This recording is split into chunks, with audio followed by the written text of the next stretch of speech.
Good morning. Beautiful, beautiful sunny day here in Tampa, a little bit brisk, but sure beats Ithaca, New York, where even on their website, Ithaca.com, they scratched it out and put a picture of Key West there and said we quit. I mean, we're like done. So go to Florida. So we're happy to be here with an amazing Tampa success story and a company that it's been certainly my pleasure as mayor to watch grow and to expand and we'll talk a little bit about this later on. This brand new facility that we are in, to watch this company do as well as it's done, we couldn't be prouder. And George, you should be as excited as I know you are and your employees are. This is a great business and a great Tampa story. But we're here to talk a little bit about the importance of trade. Joining us is, and you will hear from him shortly, is Omar Khan, who is the Assistant U.S. Trade Representative. And the discussion today, aside from the cutting of the ribbon, will be about the importance of trade and the importance of planting Tampa Bay's flag around the world. Mayor Kriseman and I just got done a few months ago traveling to Chile to tell the Tampa Bay story and to introduce the Tampa Bay area to the rest of the world, particularly to Central and South America, where we have an affinity, where we speak the language, where there is a cultural connection, and where there are tremendous opportunities because of a lot of factors, one of which is the expansion of the Panama Canal, our ability to attract international flights, and we have been very successful in that regard. Bringing Copa Airlines to TIA was a huge event for this area because we now have direct flights to Central and South America 4 days a week, and I would anticipate that it will go to 7 days a week in the not too distant future. But we're out there telling Tampa's story, but this is a real Tampa company that has expanded its horizons globally, and as a result of that, business is increasing, which means more Tampanians are being hired, more residents of St. Petersburg are getting opportunities to do business abroad. And what is important about that is we need to knock down the barriers between the United States and our trading partners. If you think about our relationships, Mexico and Canada make up about 44% of our exports. So the ability to knock down those barriers so we have increased opportunities to foreign markets and they have increased opportunities for direct foreign investment into our markets translates to jobs for Floridians. In no uncertain terms, it means economic activity, it means productivity, it means companies like this that are expanding and hiring and growing and driving revenue back into the local economy. Less barriers are a good thing. And so Omar Khan is going to talk a little bit about the president's proposals on some of these trade initiatives, but I can tell you in no uncertain terms, the success of the Tampa Bay area cannot be tied to domestic trade alone. It has got to be broadened to international trade.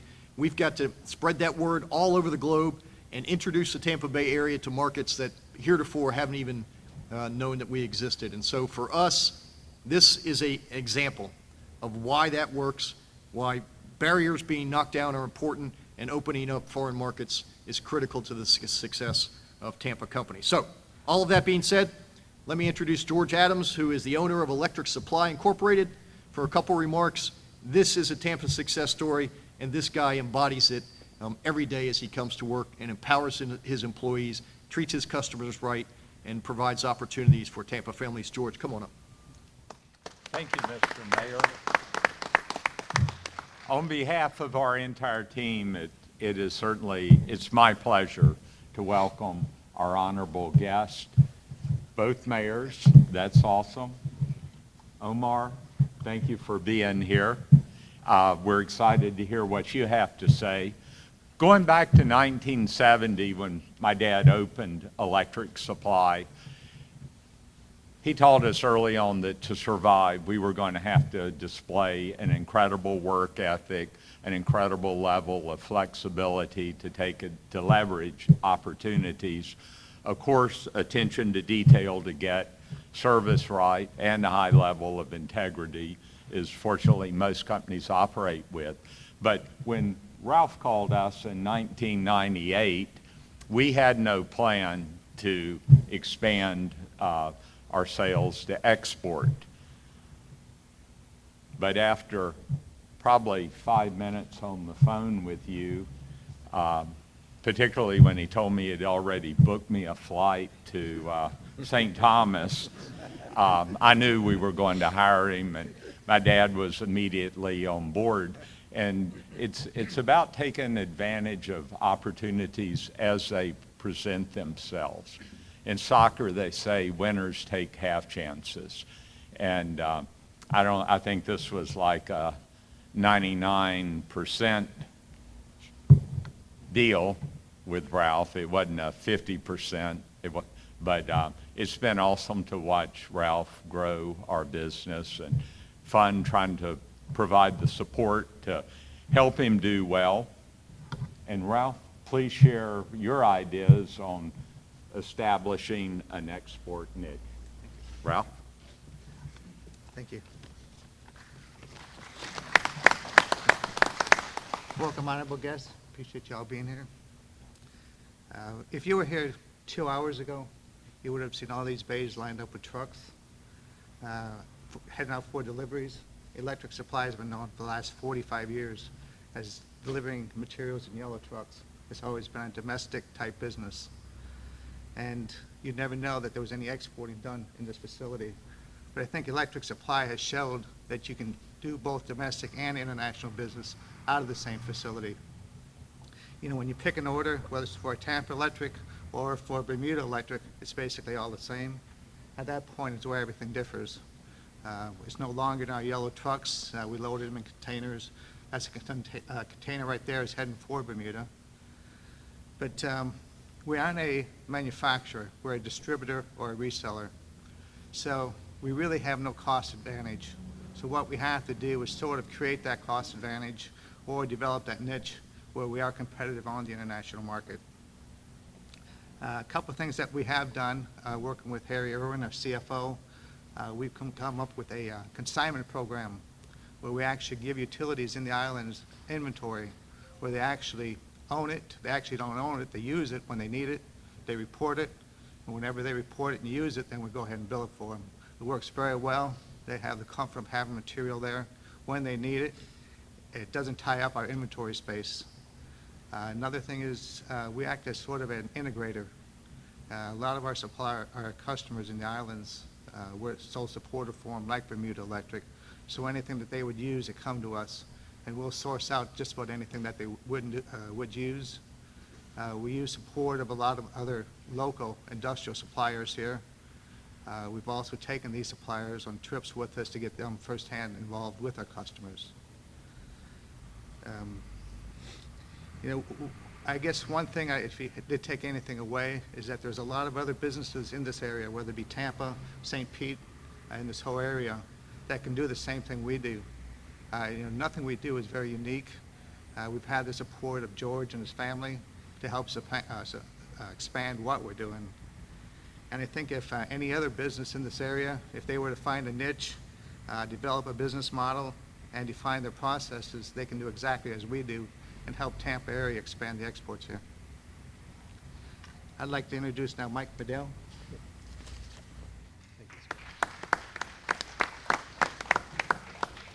Good morning. I'm the Economic Development Director in Pinellas County, and we work very closely in a new Tampa Bay Export Alliance relationship with the Hillsborough Economic Development Council. We helped with the Panama trip and the Chile trip. The reason we all got together in the first place is a study done by the Tampa Bay Partnership in conjunction with the Brookings Institute that showed that the Tampa Bay area is ranked 88 out of 100 top metros in the country for the percentage of our GDP that comes from exports. That's not a good number. When we were much higher than that in terms of population and industrial base. And we looked at that number and realized that we have the potential of creating 40,000 new jobs if we just go from 88th to the average of the top 100. So it's low-hanging fruit. It's a great opportunity, and companies like Electric Supply are doing it every day. What we're trying to do is get the word out to other companies in the Tampa Bay area that this is an opportunity to help see them through economic downturns, to help increase their production, increase the number of employees they have in high-wage jobs, increase the amount of money that's coming into the Tampa Bay area from sales to overseas clients. So this is the reason we're doing this. We're working together. This entire effort is a Tampa Bay effort. We work with the ports and the airport to extend the connections to overseas clients in order to improve the opportunities here in Tampa Bay. We're excited to be here today, and we applaud Electric Supply for their work in expanding and reaching out around the world, and we look forward to working with them and others in the future. And with that, I'd like to introduce our mayor in St. Petersburg, Mr. Rick Kriseman. Good morning, everyone. You know, today we're not only here to celebrate the growth that we're seeing in Electric Supply, and it's a great local company, but as Mayor Buckhorn talked about, there is a new partnership that is occurring in the Tampa Bay area between St. Petersburg and Tampa, as we both recognize the importance of working together and growing our region and the opportunities that exist, and in particular with international trade. And as such, we're very thankful of the efforts of the President to expand those opportunities for international trade. We know from our trip to Santiago that when we're working together and we're telling our story to the international community, it becomes a story that's very attractive, and it creates incredible opportunities for our businesses as we both work hard to try and grow our respective cities. And the way that we know for the future to do that is in international trade. So again, we're here not only to celebrate a local business, but to recognize the growth that they've experienced because of their ability to trade on an international basis, and recognizing the efforts of our president at expanding those opportunities so that both of our communities in St. Petersburg and in Tampa can grow our businesses, attract new businesses, and create more jobs. And internationally is how we're going to do it. So I thank you all for being here, and with that, I'm going to turn it over to Omar Khan. Omar?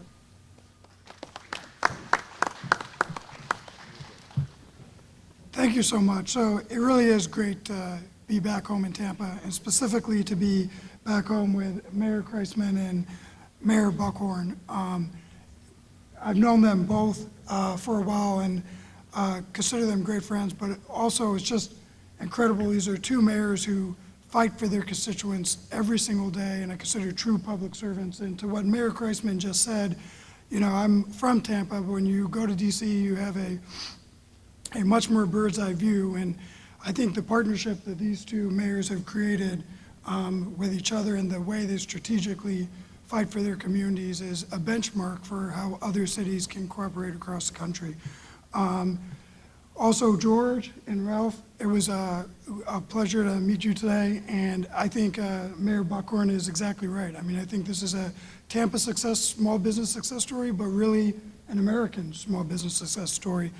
And to see the picture, I think it was 45 years ago from where this started to where it is now, that's exactly you know, why I'm here today. And I left actually the Tampa Bay area less than a month ago to go to DC. And in some ways, to be completely honest, even though I wake up mostly in DC, I feel like I haven't really left Tampa.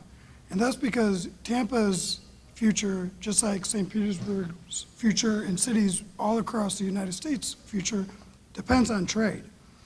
And President Obama's trade agenda is supporting more good jobs, promoting growth, and strengthening the middle class. It's leveling the playing field for small businesses like Electric Supply and helping cities like Tampa grow. It's unlocking opportunities for all Americans. So I wake up most mornings in Washington, but when I go to work and Mayor Buckhorn knows this because we had this conversation, when I thought about doing this and taking on this initiative, I really do think about Tampa. So I'm going to, I think the mayor has kind of summed this up better than I can, and George is a real-life example of it. But I'm just going to really quickly talk about kind of three broad efforts that we're doing at USTR to promote the President's trade agenda and how all of this will benefit Tampa's residents, workers, and businesses. So first, we're opening markets overseas to made in America goods and services. Today, there's no question that companies like Electric Supply can make things. We know that George is a great product. You guys see that there. The question is whether the world's customers, 95% of which live outside our borders, will be allowed to buy what George's makes. Trade agreements, and Mayor Buckhorn said this earlier on the tour, trade agreements are how we knock those barriers down. That's why it's critical that Congress pass a bipartisan Trade Promotion Authority bill, and once finalized, a Trans-Pacific Partnership, or TPP, as it's called. That agreement will break down barriers to U.S. exports in the world's fastest growing region, including 3 of Tampa Bay's top 5 export markets. And I think Mike talked about low-hanging fruit, and that's exactly what we feel this deal will do, is let George and other companies capitalize on that. I think what's also relevant to this conversation is TPP will also include the first chapter dedicated to small businesses like this one. What that's essentially going to do is businesses like this, it's the primary source of jobs for American workers, have accounted for nearly 2/3 of the newest private sector jobs in recent decades. And we know that small businesses that export to foreign markets grow faster, create more jobs, and pay higher wages than small businesses that serve purely domestic markets.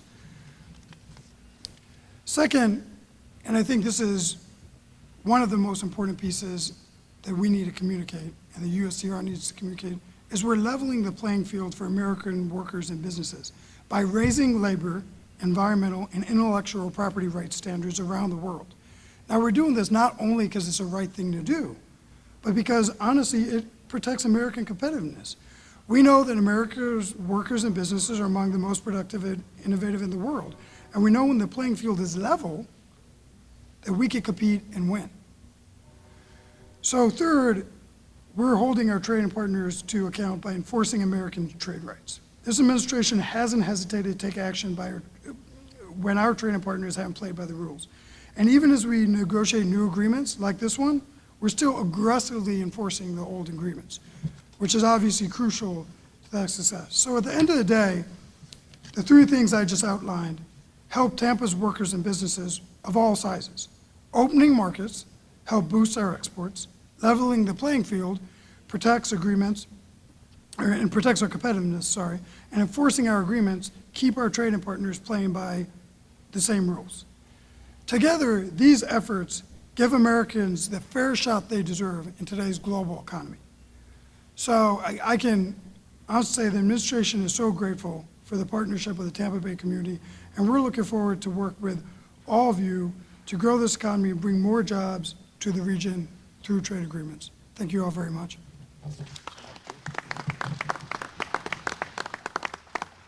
Today is somewhat of a twofer.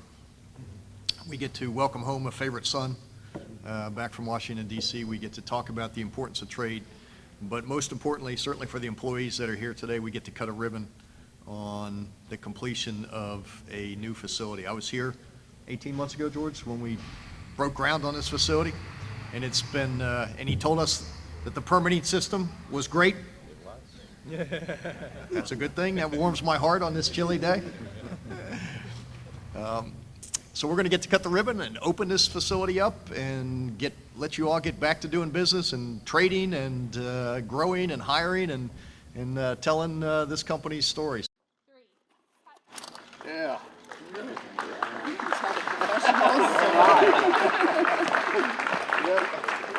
Congratulations. Well, thank you so much, Mayor Buckhorn.